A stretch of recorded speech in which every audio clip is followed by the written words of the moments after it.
2 vs 2. നിങ്ങൾ അടുത്ത് നിന്ന് കളിക്കരുത്, വിട്ട് നിന്ന് കളിക്കണം.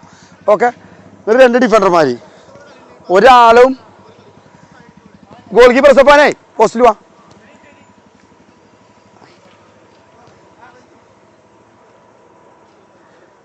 റെഡി? 2 vs 2 പറഞ്ഞാൽ മനസ്സിലായില്ലേ? നിങ്ങൾ 2 ആൾ, ഇവർ 2 ആൾ. നിങ്ങൾ അറ്റാക്ക് ചെയ്യുക, ഇവർ ഡിഫെൻഡ് ചെയ്യുക. ഓക്കെ, പക്ക ഡിഫെൻഡിങ് ആണ് കേട്ടോ.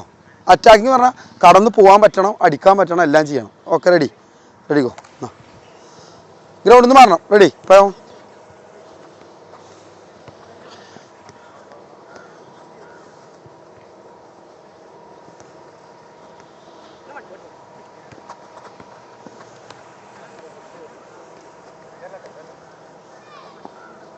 സ്റ്റോപ്പ്. ഈ ബോൾ ഇങ്ങനെ പോയി, അഫ്സൽ ഇങ്ങനെ വന്ന് ബോളേറ്റ്, ഇപ്പം എന്താ കൊടുത്തു? ഇർഫാൻ എന്ത് ചെയ്ത്?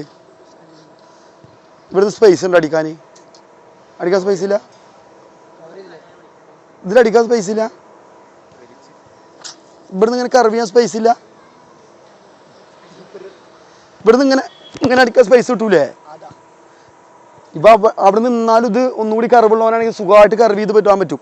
ഈ സ്പേസ് കൊടുത്തു വിചാരിച്ചോ, ഈ സ്പേസ് കൊടുത്തവന് ഡിസിഷൻ എടുക്കാൻ സമയമുണ്ട്. അവൻ തന്നു ബോളറ്റ് വന്നു, അതവിടെ സ്റ്റോപ്പ്. ഈ സ്പേസ് കൊടുത്തു വിചാരിച്ചോ, ഇവരിത് എന്തും ചെയ്യാം, അടിക്കുക, ഒരു സ്റ്റെപ്പ് മാറ്റി അടിക്കുക, അല്ലെങ്കിൽ അവിടെ നിന്ന് തന്നെ അടിക്കുക. ഒന്ന് ഇങ്ങോട്ട് വന്നാൽ മതി, ഞാൻ ഇതിൽ തിരിച്ചിടും, അവിടേക്ക് തുറന്നു കിട്ടും. ഞാൻ ഇങ്ങനെ അടുത്താണ് പോയാലോ, ഇപ്പം എന്ത് ചെയ്യും? ഈ ബോള് ഇവിടെ ഒരിക്കലും ഡിഫൻഡർമാരെ പറയണത് ഇങ്ങനെ സ്പേസ് കൊടുക്കരുത്. സ്പേസ് കൊടുത്തോ, ഭയങ്കര സ്കിൽഫുൾ പ്ലെയർ ആണെങ്കിൽ തവിട്ട് പൊടിയാക്കും. ഒരൊറ്റ ആക്ഷന് നമ്മൾ പോകും, പണി പാളും. അല്ലെങ്കിൽ അവൻ എന്നെ ഇങ്ങോട്ട് മാറ്റിയിട്ട് ഇങ്ങോട്ട് ഒറ്റ കറക്കലാ ബുദ്ധിയുള്ളോ. മറ്റേതില്ലെങ്കിൽ ഇത് പേരെന്ത് ചെയ്യും? അല്ലാത്തോ അങ്ങനെ നിർത്തിട്ട് പിന്നെയും കറങ്ങാൻ. ഈ സ്പേസ് ഒരിക്കലും കൊടുക്കും. സ്പേസ് എപ്പോഴും ക്ലോസ് ചെയ്യണം. ഡിഫെൻഡ് ചെയ്യുമ്പോൾ ക്ലോസ് ചെയ്ത് നിർത്താൻ വേണ്ടി. പിന്നെ ഈ ബോൾ അങ്ങോട്ട് കളിച്ചോട്ടെ അവൻ. ഓക്കെ, ഇപ്പം ഇവിടെ കയറ്റിടുമ്പോൾ സജിമലാണ്ട് പോയി. ഇപ്പം ഇങ്ങോട്ട് കയറ്റിയിടുമ്പോൾ ഈ എവിടെ വരണം? ഈ സജിമലിൻ്റെ കൂടെ പോയി വിചാരിച്ചോ, ഈ ബോൾ ഇതിൻ്റെ ഇടയിൽ കൂടെ പോയാൽ സജിമൽ ഓടും. ഈ അവിടെ കയറ്റിയിട്ടു. ഈ അവിടെ കയറ്റിയിടുമ്പോൾ ഇതിൽ നിൽക്കണം.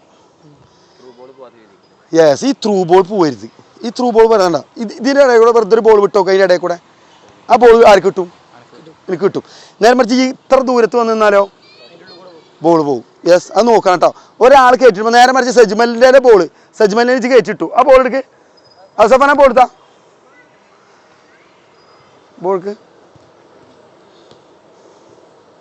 ഇതാ സജ്മലിലേക്ക് കയറ്റിയെടുത്തു. ചെല്ലി ക്ലോസ് ചെയ്യും. യെസ്, ക്ലോസ് ചെയ്യുമ്പോൾ ഇർഫാൻ എന്ത് ചെയ്യണം? ഇറങ്ങി വരുത്തിട്ടോ. ഇർഫാൻ എന്ത് ചെയ്യണം? ഇതിലാണ് സ്പേസ്. ഇപ്പം ഇവൻ അങ്ങോട്ട് ഓടി വിചാരിച്ചോ, ഇവിടുന്ന് നേരെ അങ്ങോട്ട് ഷിഫ്റ്റ് ചെയ്താൽ ഇർഫാൻ എന്ത് ചെയ്താൽ മതി? ഇവിടെ വന്ന് നിന്നാൽ മതി. പിന്നെ ഒരു എപ്പോഴും ഡിഫൻഡർമാർ ശ്രദ്ധിക്കേണ്ട കാര്യം, ഈ ഓപ്പണൻറ്റിൻ്റെ വീക്ക് ഫൂട്ട് ഏതാ നോക്കുക. ഇപ്പം ഇവൻ്റെ വീക്ക് ഫൂട്ട് ഏതാ നോക്കുക. അപ്പം ലെഫ്റ്റ് കൊണ്ട് അടിക്കുമോ? ലെഫ്റ്റ് ഫൂട്ട് പിന്നെ കുറവാണ്. അപ്പോൾ എന്ത് ചെയ്യുക? പരമാവധി ഒരു ലെഫ്റ്റ് സൈഡിലേക്ക് ബോളാക്കുക. ഇവിടെ കവർ ചെയ്യുക. ഇങ്ങനെ കവർ ചെയ്ത് തരുന്നിട്ടോ. ഇങ്ങനെ അറിയതാ, ഇങ്ങനെ തുറക്കും, ഇങ്ങനെ കവർ ചെയ്ത് തുറക്കും. ഈ ഏരിയ ഷോർട്ടാക്കുക. ഇപ്പം ലെഫ്റ്റ് ഫൂട്ട് ആകുമ്പോൾ എന്ത് ചെയ്യും? അത് ചെയ്യാൻ പ്രശ്നമാണ്. നേരെ വെച്ച് പിന്നെ സ്ട്രോങ് ഫൂട്ടാണെങ്കിൽ ഇവനെന്തും ചെയ്യും. ലെഫ്റ്റ് ഫൂട്ട് ആകുമ്പോൾ പിന്നെ എന്ത് ചെയ്യും? ചെയ്യൽ കുറയലും സുഖമായിട്ട് ആ ബോൾ എടുക്കാം. എപ്പോഴും ഒരു ഡിഫൻഡർ ആണെങ്കിലും ഒരു അറ്റാക്കർ ആണെങ്കിലും നമ്മൾ ഓപ്പണൻറ്റിൻ്റെ വീക്ക് ഫൂട്ട് ഏതാ നോക്കണം. വീക്ക് ഫൂട്ടിലേക്കാണ്ട് കളിയാക്കിയോ ട്രബിളാണ്. കാരണം ഓടി വന്നു അടിച്ചു വിടാൻ വയ്ക്കുമോ? ഇപ്പോൾ ഈ ഒരു ഡിഫൻഡറാണ്, എൻ്റെ അടുത്ത് ഒരു ബോൾ, എൻ്റെ ഇടത്തെ കാലമൊക്കെ ബോൾ വന്നാൽ പെട്ടെന്ന് അടിച്ചു വിടാൻ വയ്ക്കുമോ? നേരെ മറിച്ച് 2 ഫൂട്ടുള്ളവനാണെങ്കിൽ രക്ഷയില്ല. അല്ലെങ്കിൽ എന്ത് ചെയ്യും? ആ വീക്ക് ഫൂട്ട് നോക്കുക, പോയി പ്രസ് ചെയ്യുക. അതന്നെ നിങ്ങൾ ചെയ്യേണ്ടത്. ഈ വീക്ക് ഫൂട്ടിക്ക് കളിയാക്കുക അവൻ്റെ. റെഡി? Play on. വൈഡായി കളിക്കണം കേട്ടോ. റെഡി? Play on. ക്ലോസ് ചെയ്യ്. Yes, good one. Stop. Follow him. അവൻ്റെ കൂടെ പോ. ബോൾത്താ ഇതാണോ? അപ്പോൾ സജ്മലിനും ഇവിടുന്ന് വന്നു. സജ്മൽ ഇങ്ങനെ വന്നു. സജ്മൽ അങ്ങോട്ട് കട്ട് ചെയ്തു. ഈ ഇവിടെ നിന്നു. അവനാ ബോളേറ്റാ പോവും. ഈ പോണ പോക്കിൽ അവൻ്റെ കൂടെ പോകണം. അവന് അപ്പോഴാണ് ആ ബോൾ കൊടുക്കുള്ളൂ. ഇല്ലെങ്കിൽ ആ ബോളേറ്റ് പോകും. മനസ്സിലായോ? റെഡി? ശ്രദ്ധിക്കണം. നമ്മളൊരുത്തനെ നമ്മൾ ഡിഫെൻഡ് ചെയ്തോ, ഇന്നെ ഡിഫെൻഡ് ചെയ്തോ, ഞാൻ ആ ബോളൊരു പാസ് കൊടുക്കണോ ഇന്നെ കൂടെ വരണം. മനസ്സിലായോ? അങ്ങനെ വന്നാലുള്ളൂ ഞാൻ ആ പാസ് കൊടുക്കില്ല. ഞാനതായിട്ട് തിരിയും. പിന്നെ ഞാൻ തന്നു. ഈ ബോൾ ജിൻ്റെ കൂടെ വന്നില്ല വിചാരിച്ചോ. ജി വന്നു ഞാൻ അങ്ങോട്ട് 2 സ്റ്റെപ്പ് പോയി. അപ്പോൾ ഞാൻ അവിടെ നിന്ന് വിചാരിച്ചോ. ഞാൻ തിരി. മനസ്സിലായോ? എൻ്റെ കൂടെ വന്നാൽ ഞാൻ എന്ത് ചെയ്യും? ആ ബോളാണ്ട് കൊടുക്കും. റെഡി അഗൈൻ പ്ലേ ഓൺ കൊടുക്ക്. യെസ് യെസ് ചെല്. Stop close. സ്ഥലം കൊടുക്കരുത് ഒരിക്കലും. ഒരു അറ്റാക്കർക്ക് സ്പേസ് കൊടുത്താൽ കഴിഞ്ഞു കഥ. Ready play on. ആ യെസ് ഗുഡ് വൺ. ഒന്ന് പിടിച്ച് കളിക്ക്, പെട്ടെന്ന് കളിക്കല്ലേ. Ready ready play on. വാ കൂടി കൂടി കൂടി കൂടി. Yes yes. ആ ചെല് ചെല് ചെല്. ആ യെസ് ഗുഡ് വൺ. ആ വാ വാ വാ.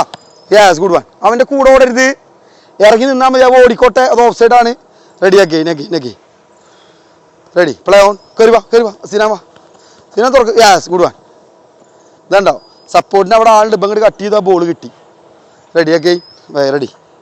നിങ്ങൾ തമ്മിൽ ഡിഫൻഡേഴ്സും അറ്റാക്കേഴ്സ് ആണെങ്കിലും ഗോൾ കീപ്പർ ആണെങ്കിലും സംസാരിക്കണം. ഇർഫാൻ എന്നോട് കയറ്റിയിടാൻ പറയണം, ഇർഫാനോട് ഈ കയറ്റിയിടാൻ പറയണം. നിങ്ങൾ രണ്ടാളും തമ്മിൽ കമ്മ്യൂണിക്കേഷൻ ഉണ്ടാവണം. അല്ലെങ്കിൽ എന്തുണ്ടാകുക, ബോൾ പോകും. കമ്മ്യൂണിക്കേഷൻ നിർബന്ധമാണെന്ന് പറയാൻ കാരണം അതാണ്. Ready play on. വാ യെസ് ചെല്ലേ. കയറിയിട്ട് വാ, ഒന്നുകൂടി ക്രോസ് ചെയ്യേ. കാരണം അവൻ ഇവിടുത്തെ ബോളേറ്റ് വരുന്നൊക്കെ ഉള്ളിലേക്കാ വരുന്നത്. അവൻ മടക്കാണ്. ഇത് അടുത്തേക്ക് വാ. ഇത്ര സ്പേസ് കിട്ടുമ്പോൾ അവൻ നോക്കിക്കോ എങ്ങോട്ടാ വരുന്നതെന്ന്. ഓക്കെ ഇങ്ങനെ ക്ലോസ് ചെയ്ത് വാ. എനിക്ക് സപ്പോർട്ടിന് ആരുണ്ട്? റെഡി. ആ യെസ് യെസ്. ആ വാ good one good one good one. Again again. Ready play on. കളിച്ചോ കളിച്ചോ കളിച്ചോ. ചെല്ലി ചെല്ലി ചെല്ലി ചെല്ലി. വാ സിനിമ സിനിമ വായോ. യെസ് സിനിമ പോ. Yes good one. സ്റ്റോപ്പ്. എന്ത് രണ്ട് വാക്ക് വീഡിയോ എടുക്കാണ്ട് ചെയ്യും.